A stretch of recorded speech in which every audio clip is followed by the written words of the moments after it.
The Eight Immortals Travel East, Chapter 54.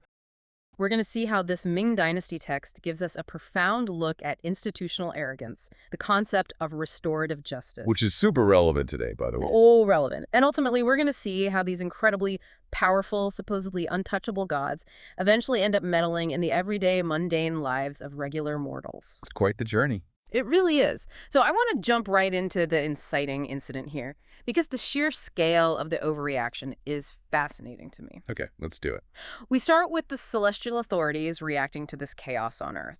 We have Marshal Zhao, who acts as a sort of heavenly enforcer. Yeah, he's like the cosmic muscle. Exactly. He limps back into the heavenly court to report to the Jade Emperor, who is the supreme ruler of the Taoist pantheon. And Zhao is delivering a damage report that sounds apocalyptic. Oh, he essentially brings the absolute worst possible news a cosmic ruler could hear. He confirms that Mount Tai has indeed been pushed into the East Sea. Just a whole mountain. Right, and the ocean is physically being filled up with debris. He reports widespread murder, arson, and he claims that a group known as the Eight Immortals are running completely rampant. Which is a huge accusation. It is, and crucially, Zhao makes a point to emphasize that his own wrist was injured in the fray. His poor wrist. Right, exactly. And he adds that the Dragon King of the EC is currently being hunted down. Okay, I want to pause on the Dragon King for a second. Because this guy's underwater palace is actively being crushed by a mountain. Yeah, his living room is full of rocks. The text says he is in an absolute panic, sending this emergency plea to the Jade Emperor. But he's also begging the Buddha for troops at the exact same time. Which is fascinating. It is. He's hedging his bets across entirely different religious pantheons. Well, the Dragon King's panic actually reveals the incredibly complex, overlapping jurisdictions of this mythological universe. Right. Think of it like a desperate local governor appealing to both the national military and an international peacekeeping coalition simultaneously. That's a great analogy. Because in the framework of the Dongyuji, you have the Taoist celestial court headed by the Jade Emperor. That functions as the primary administrative government of the cosmos. Okay, got it. But then you also have the Buddhist hierarchy, which operates almost like an independent, parallel spiritual authority. And the Dragon King doesn't care about these jurisdictional boundaries at all. Not even a little bit. His house is filled with a mountain. He's blasting out distress signals to every single department head in the universe, just praying someone sends the riot squad. And the Jade Emperor receives this distress signal, sees the damage report from Marshal Zhao, and he completely loses his mind. Oh, he goes nuclear. He does. He immediately deploys Marshal Guan and Marshal Wen with 200,000 heavenly troops. Which is already a massive army. Right. And if that wasn't enough, he orders Marshal Ma and the injured Marshal Zhao to back them up with another 200,000 troops. It's staggering. So we have 400,000 heavily armed soldiers marching to deal with 8 individuals. I mean, that ratio is absolutely absurd. Let's unpack this for a second. Let's do it. Because to me, this sounds exactly like a corporate escalation. Oh, for sure. You have the first middle manager, Marshal Zhao, who completely failed to handle a local dispute, got a bloody nose, and went crying to the CEO. The CEO being the Jade Emperor. Yes. And now the CEO is wildly overreacting by sending in the riot squad, 400,000 troops. It just feels like a massive overcompensation. Well, it is entirely disproportionate, and that is precisely the author's point. The Jade Emperor's anger bypasses any form of actual investigation and leaps straight to an overwhelming military deployment. Right. There's no fact-finding mission here. Exactly. It highlights a recurring theme in classical literature regarding supreme authority, Absolute power often responds to embarrassment or disruption with an absolutely terrifying show of force. So the goal isn't to solve the problem. No, the goal isn't surgical precision or finding out why a mountain was moved in the first place. The goal is shock and awe. Wow. He wants to reestablish the hierarchy and prove that the heavenly court is not to be trifled with. Oh, wait, look at who wrote the initial report. Marshal Zhao was the guy initially sent down to handle the dispute, right? He was, yeah. He completely fails, gets his wrist bruised, and runs back to the palace. Is it possible he's intentionally framing the 8 Immortals as these mindless terrorists just to cover up his own incompetence as a mediator? That is a critical reading of Zhao's character, actually. By using inflammatory words like murder and arson, he deliberately strips away all the context regarding why the immortals are upset. Right, he makes them sound completely unreasonable. Exactly.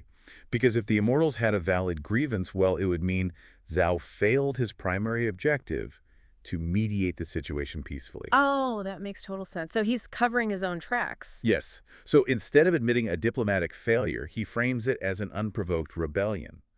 And it forces us to ask a deeply uncomfortable question about institutional response. Which is? How often does the framing of a conflict by the very first responder dictate an unnecessarily violent reaction from the top? Oh, wow. The Jade Emperor is responding to Zhao's bruised ego, not the reality on the ground. The guy who holds the pen controls the army. Absolutely. And now the drums of war are beating. We have 400,000 celestial troops marching through the sky. The text describes the visual as covering the sky and fields with warriors. It's an apocalyptic image designed to induce total terror. But here is where the narrative shifts gears entirely, which I love. We zoom in on the generals leading this massive armada. Right, Guan and Wen. We transition from this macro-level military strategy to a surprisingly intimate conversation between Marshal Guan and Marshal Wen as they march. It's a great scene. Despite their explicit orders from the furious Jade Emperor to essentially obliterate the 8 immortals, Marshal Guan turns to Marshal Wen and introduces a massive caveat. He pumped the brakes. It really does. Quan states that regardless of their orders, he wants to determine right from wrong first. He is actively applying critical thinking to a direct, unquestionable military command from the supreme ruler of the universe. I have to say, this totally subverts my expectation of what a mythical warrior is supposed to be. How so? Well, you have these terrifying celestial generals with an endless sea of troops behind them, but instead of hyping themselves up with war cries, they are having a quiet, incredibly rational conversation about their coworkers' anger management issues. It's true. It reveals a profound level of emotional and political intelligence on Guan's part. Right. Guan is basically saying, look, Zhao lost because he's a hothead. It's surprisingly rational. He points out a basic logical inconsistency in Marshal Zhao's initial report. He tells Wen that if the Dragon King were entirely innocent in all of this, the highly respected 8 immortals would not be acting this way. Because they aren't just random villains. Exactly. We have to remember who the 8 mortals are in Chinese folklore. They aren't traditional, stuffy bureaucrats of the heavenly court. They're more like rebels, right? Yeah, they're often depicted as these free-spirited populist figures. Former humans who attained immortality through Taoist practices. They drink, they wander the earth, they help the poor. So they wouldn't just move a mountain for fun. Right. Guan recognizes that they aren't random thugs. If they're pushing mountains around, something must have seriously provoked them. Guan is basically diagnosing the situation in real time. He criticizes Zhao for being too aggressive during that initial visit, pinning the blame for the escalation entirely on Zhao's hot-headedness. So Guan suggests a radically different strategy to Wen. He says, courtesy before force. He wants to parley. But my question is, why bring 400,000 troops if your goal is courtesy? Well, because Guan understands the mechanics of soft power. Speak softly and carry a big stick. Exactly. The army is the leverage that makes the courtesy meaningful.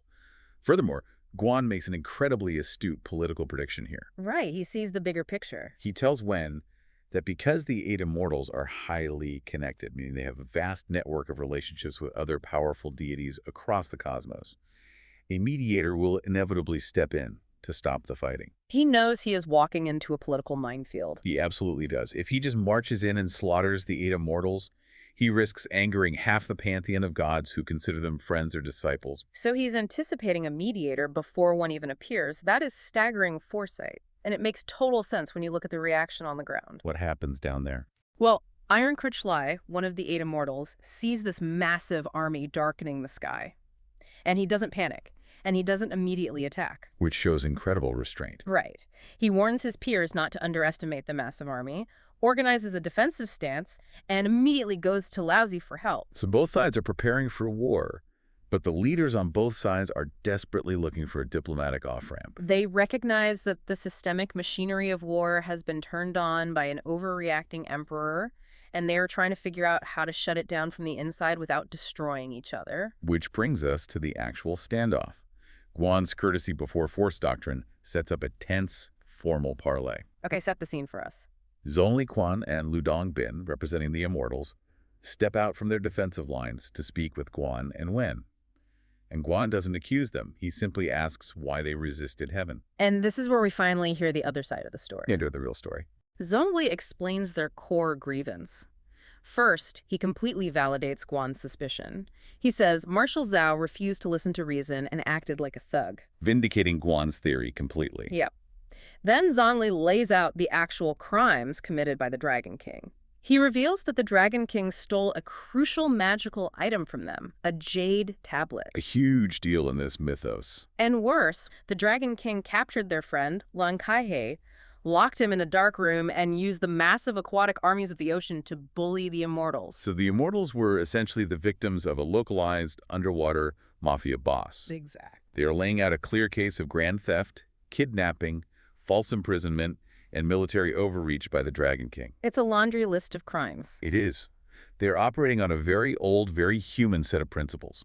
Loyalty to their friend, grievance over stolen property, and the demand for restitution. So pushing the mountain wasn't random. No, they pushed a mountain into the sea as a measured, albeit geologically extreme, response to an unprovoked attack on their own. Geologically extreme, I love that. And Guan is listening to all of this. The diplomacy is actually working. The facts are on the table. They are so close to a resolution. But then the entire structure of the parley just shatters. While Guan is actively negotiating, Marshals Ma and Zhao, the very guys who escalated this in the first place, launch a completely unauthorized, dishonorable sneak attack from the rear of the Immortals formation. It is a devastating betrayal of the truce. Mm-hmm. And honestly, it fundamentally changes the genre of the text in a microsecond. How do you mean? Because the moment Ma and Zhao break that diplomatic seal, the Immortals don't just fight back with swords and spells. They unleash their ultimate trump card. Yes. Suddenly, the great sage equal to Heaven Son Wukong, the legendary Monkey King, bursts from the ranks of the Immortals. I was waiting for this. Wukong's entrance is legendary. The text specifically notes that he doesn't say a single word. Not one syllable. He doesn't state his lineage, he doesn't offer a formal challenge, he doesn't negotiate, he just bursts out and swings his iron cudgel. And the result is terrifying.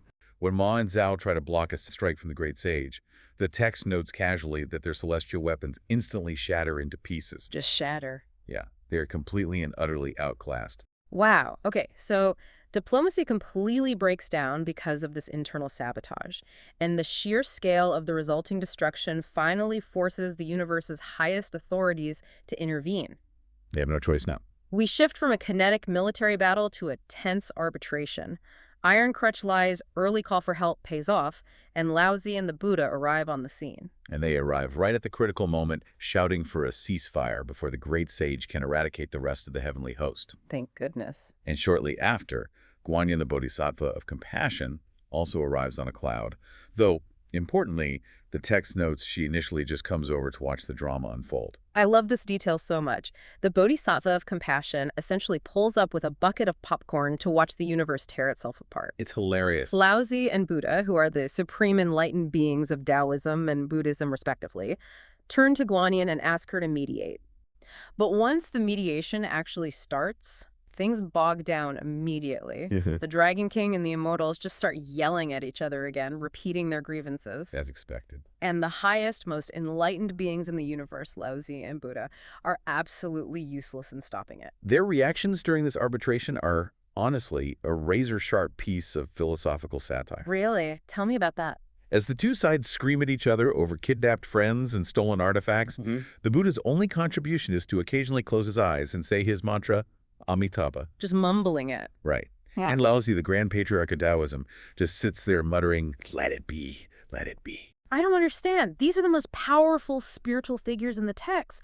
Why are they portrayed as so utterly conflict averse? That's a critique. They are basically sitting in lawn chairs, watching the world burn, mumbling, it is what it is. Why? Well, to understand the satire, we have to look at the specific philosophical tenets they represent. Laozi represents the Taoist concept of wu-wei. Right, non-action. Often translated simplistically as non-action, yes. But wu-wei is actually about aligning oneself with the natural flow of the universe, acting without unnatural effort or forcing outcomes. Okay, and the Buddha. The Buddha represents a state of transcendent detachment from worldly desires and suffering. The text is critiquing the limits of these philosophies when applied to acute material crises. Because going with the flow doesn't work when the flow is a literal mountain crashing into your living room. Precisely. The satire screams that transcendent detachment is a luxury. Reciting a mantra or letting the universe sort itself out is entirely useless when active warfare is vaporizing populations. So true. It requires Guanyi's active, pragmatic, hands-on intervention to actually untangle the mess. The text fix says Guanyi becomes extremely anxious or deeply frustrated by how useless her peers are being. She's just over it. Totally over it. She realizes that high-minded philosophy won't fix a broken system. So she steps up and takes full control, shifting us into a masterclass on conflict resolution. And her first move isn't even to talk to the fighters, which is so interesting. She realizes something very perceptive. She can't just fix the problem in the battlefield. She has to manage the CEO first. She understands that the Jade Emperor's anger is the engine driving the Celestial Army. Right. Even though the Emperor is objectively wrong to have escalated the conflict, he is still the supreme authority. He cannot be publicly humiliated, or he will never recall his troops. Ego management. Exactly. So Guanyin brings Laozi and Buddha with her up to the heavenly court. She brings the two old guys specifically for their institutional weight, right? Like bringing senior board members to talk down a rogue CEO. That's exactly what it is. They approach the Emperor and carefully explain the actual timeline of events, validating that the Dragon King started the conflict by stealing the tablet and kidnapping Kaihi. Setting the record straight. Yes. They reframe the immortals not as rebels, but as victims reacting to local corruption. And because Guanyin presents a united front of supreme deities, the Jade Emperor immediately defers to their judgment. It's brilliant. She knows she has to make the supreme authority feel respected and informed before she can actually implement a fix on the ground. She gives the Jade Emperor an off-ramp that saves his pride. Once she secures the political cover, she returns to the battlefield. Okay, now she can deal with the actual combatants. She addresses both the Immortals and the Dragon King, laying down the law that endless fighting only leads to mutual destruction, but she goes beyond empty platitudes. She actually does something. She takes tangible action. She demands the stolen 8-piece jade tablet from the Immortals, the very item the Dragon King stole that kicked off the whole mess, which the Immortals had managed to reclaim during the war. Right. And here is where she performs what you called restorative justice in our notes. But honestly, I really struggle with this part. Okay, let's unpack it. Because Guanyin takes the 8 pieces of jade, selects the 2 most flawless, beautiful pieces, and hands them to the Dragon King as compensation for his 2 sons who were killed in the crossfire. Yes, she does. She tells him to look at the rocks and remember his kids. How is that restorative? It sounds incredibly insulting. I see why you'd say that. She's essentially giving a grieving father 2 shiny rocks to replace his dead children. It feels like a billionaire paying a parking fine after running someone over. I completely understand that reaction. Yeah. And look, through a modern literal lens, it is an insulting trade. You cannot equate a human or dragon life with a piece of jewelry. Right. But we have to analyze this within the symbolic economy of myth. Mm-hmm. In this literary context, these aren't just shiny rocks. They are artifacts of immense metaphysical weight and divine power. Okay, so they're not just regular jade. No, they're cosmic artifacts. Furthermore, Guanyin's act of selecting the flawless pieces is crucial. She is publicly, ritually validating the supreme value of his lost children. So it's not a financial transaction. It's more like an acknowledgement of grief. Exactly. Restorative justice in this mythological framework isn't about perfectly balancing a ledger. It's about ending the cycle of blood revenge. Stopping the violence. By offering this highly symbolic restitution, Guanyin is saying, your pain is recognized by the highest powers in the universe, and we are paying a supreme artifact to honor that loss. And does it work? The text says the Dragon King weeps, but he accepts the settlement. He accepts the acknowledgement. He accepts the emotional settlement, but then he brings up a very practical, physical problem. Right, the real estate issue. He says, okay, I accept, but my palace is still crushed underneath Mount Tai. Where am I supposed to live? And this leads to my favorite visual in the entire text. It perfectly contrasts with Sun Wukong's violence earlier. It really is a stunning moment. Guanyin's response is the ultimate display of enlightened power. She doesn't summon an army of engineers.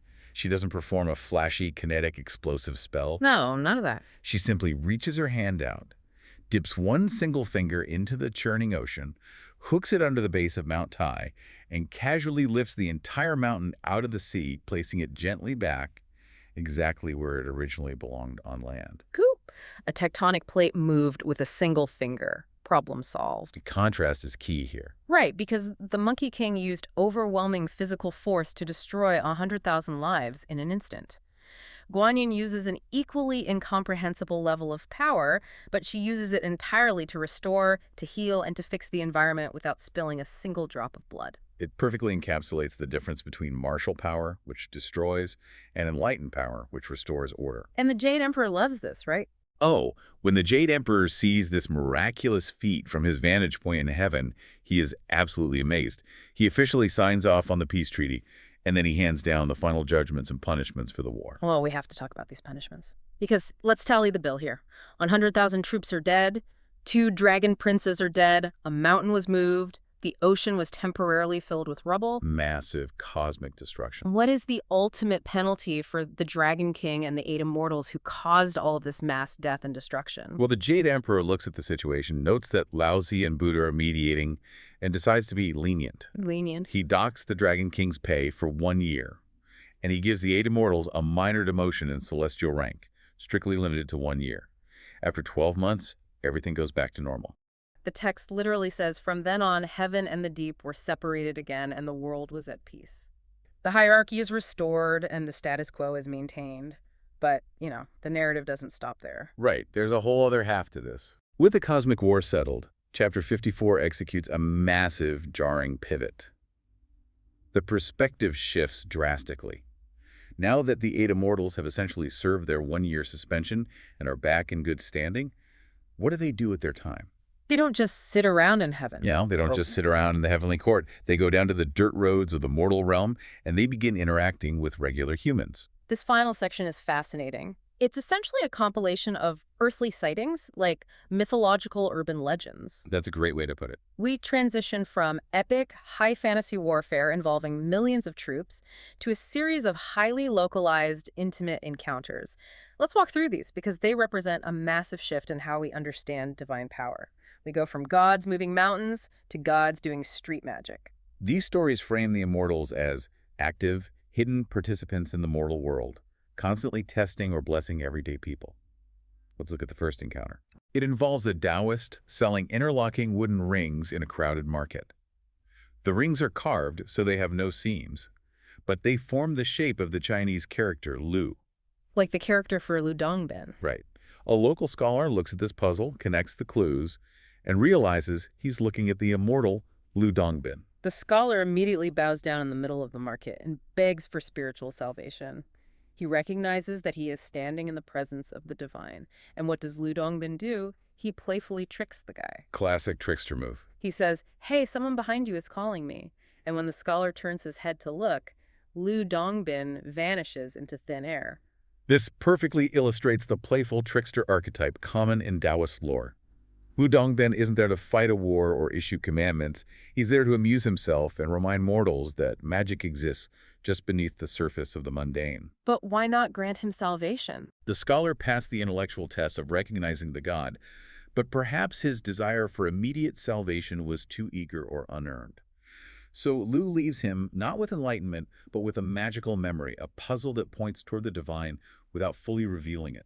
The second encounter is where things get significantly darker and much more complex ethically. We have a family in Cheyenne who has just finished brewing a massive, expensive vat of soy sauce. A very valuable commodity. Suddenly, this crazy old man riding a donkey, who we understand is the immortal Zhang Guolao, rides straight into their house, completely uninvited. He deliberately smashes their newly made, highly valuable vat of soy sauce, completely ruining it, and then casually rides away so fast they can't catch him. Imagine the sheer rage of that family. This is their livelihood, their food, ruined by a vandal on a donkey, but when they go to clean up the mess. When they inspect the broken shards of the vat, they find a dead, highly venomous snake at the very bottom of the ruined soy sauce. Oh my God. They realize instantly that the entire batch was fatally poisoned. If they had consumed it or sold it at the market, their entire family and perhaps their neighbors would have died. So their anger instantly turns to profound shock and then gratitude. They try to chase the old man to thank him, but he's long gone. I want to dive deep into the ethics of this specific story, though. Sure. Why doesn't Zhang just tell them? Why not walk in and say, hey, there's a snake in your soy sauce, let me help you fish it out? Why resort to property damage? Well, because it operates as a powerful theological parable about human perspective and the limits of our understanding. How so? We mortals categorize events in our lives based on immediate, visible outcomes. To that family, a smashed vat is a financial disaster. It is a tragedy. But Zhang Guolao operates from a vantage point of cosmic omniscience. He sees the hidden poison that the family cannot. This encounter falls into the category of the unseen rescue.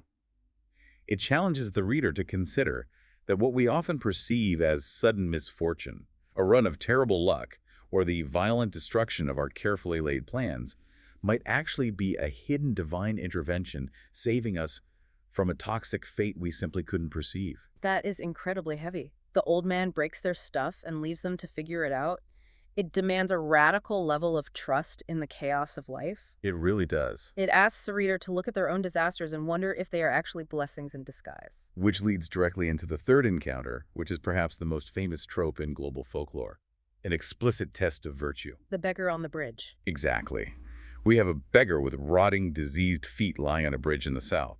This is Li Tiguai, another of the 8 immortals, in disguise. And he's not just passively lying there. He's actively calling out to the people walking by, begging them to come over and rub his diseased feet to soothe his intense pain. A very unpleasant request. And for 3 entire days, countless people walk past him. Not a single person stops to help. The visual repulsion, the smell, the sheer inconvenience of it are too much for the mortals to handle. After 3 days of being ignored, the beggar just starts laughing. He leaps up, hops onto a cloud, and flies away into the sky. Revealing who he really is. Yes, and the text makes it painfully clear. Anyone, literally anyone who would overcome their visceral disgust and stop to help that beggar would have received divine salvation. They would have been elevated to the heavens. But every single person failed the test. It makes you wonder how many people in that town watched him fly away and just drop to their knees in absolute crushing regret. I'm sure there were many. They literally walked past eternal salvation because it smelled bad and asked for 5 minutes of their time. This story serves a vital theological purpose. It reminds mortals that the divine is imminent. It is hidden in plain sight. It's all around us. Furthermore, it asserts that the divine demands ethical behavior, boundless empathy, and open-mindedness from humans precisely when it is most difficult, unpleasant, and inconvenient to offer it. It's easy to be good when it's easy. Exactly. True virtue is not tested in a pristine temple while burning incense. True virtue is tested on a dirty bridge dealing with visceral human suffering. The gods disguise themselves as the marginalized to see how humanity treats its lowest members. We have 2 final brief encounters that reinforce this idea of gods leaving their mark in subtle, almost artistic ways. Lu Dongbin returns, this time writing a beautiful, perfectly flowing poem using water instead of ink on a temple stele that the monks were reserving for famous calligraphers. That's right. He leaves a clue to his identity. He writes from Yuyang and vanishes, leaving behind a miraculous piece of watery art that refuses to dry. It's a bit of divine graffiti designed to keep the temple monks humble. It shows that true artistic and spiritual expression doesn't need expensive ink or formal permission. It flows naturally from the Tao. And then there's the final story. Yes.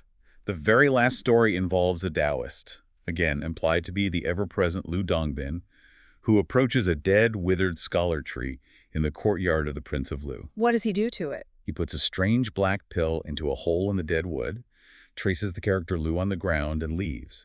The very next day, the dead tree is fully revived, green and flourishing. A miracle of resurrection. But the text adds this bizarre, seemingly disconnected coda to the event. 3 days later, the prince is feeding a pregnant nun. It's a very surreal shift. She suddenly goes into labor, the prince puts her in a room, she gives birth, and then in the middle of the night, both the mother and the newborn baby vanish completely into thin air. Leaving behind nothing but 2 mouth characters, the Chinese character Ku written on the wall of the empty room. And if you stack 2 Q characters on top of each other, what do you get? You get the character Lu. Lu Dongbin strikes again. The guy is utterly obsessed with wordplay and leaving his signature everywhere. But what does the dead tree and the pregnant nun actually mean? Because that feels very coded. It touches on deep concepts of Taoist internal alchemy. The black pill reviving the dead tree represents the elixir of life, the power of the Tao to bring vitality to dead matter. Okay, and the nun. The pregnant nun giving birth and vanishing is a metaphor for spiritual rebirth, creating an immortal embryo within oneself that eventually transcends the physical body. Lu Dongbin is leaving these breadcrumbs, these living metaphors, scattered across the mortal realm for those wise enough to interpret them. When you look at the pattern of these final encounters, you see a direct, profound message to the reader. We went from cosmic warfare, where the gods are these untouchable titans throwing mountains at each other, to these incredibly intimate, almost bizarre mortal encounters. And these stories serve a distinct theological purpose that democratizes the miraculous. In the first half of the text, only the Jade Emperor, the Buddha, and Guanyin have any real agency. Right, the mortals are just collateral damage. Exactly. But in these final stories, the mortals possess all the agency. The scholar must choose to solve the puzzle. The family must choose how to react to the ruined soy sauce. The pedestrians have to choose to rub the beggar's feet. Yes. The cosmic order of the heavens may be settled by the elites, but the moral tests of humanity are ongoing, happening every single day in the streets and markets.